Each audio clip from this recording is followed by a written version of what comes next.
makanmu, darah dagingmu dari air susunya, jiwa ragamu dari kasih sayangnya. Dialah manusia satu-satunya yang menyayangimu tanpa ada batasnya.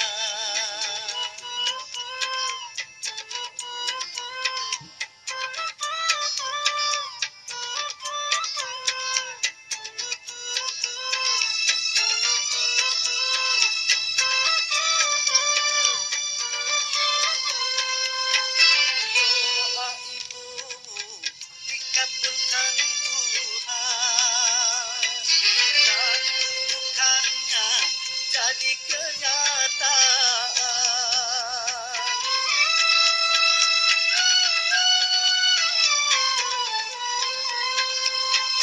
Ridho ilahi karena ridhonya, murka ilahi karena murkanya.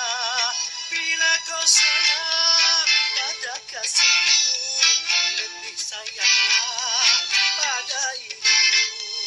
Bila kau patuh pada rajamu, lebih patuhlah pada ibumu. Bukannya gunung tempat kau meminta, bukan lautan tempat kau memuja, bukan pula dukun tempat kau menghina, bukan kuburan tempat memohon doa. Tiada keramat yang ampuh di dunia selain dari doa ibumu juga.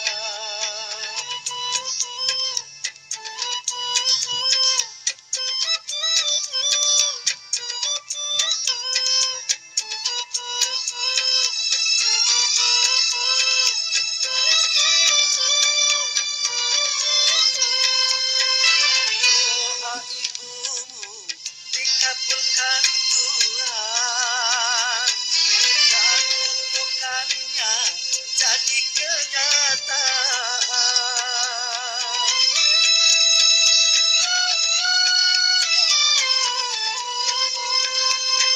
Ridho ilahi karena ridhonya, murka ilahi karena murkanya. Bila kau sayang pada kasihmu, lebih sayanglah pada ibumu. Bila kau patuh pada rajamu, lebih patuhlah pada ibumu. Bukannya gunung tempat kau meminta, bukan lautan tempat kau memuja, bukan pula dukun tempat kau menghina, bukan kuburan tempat memohon doa. Tiada keramat yang ampuh di dunia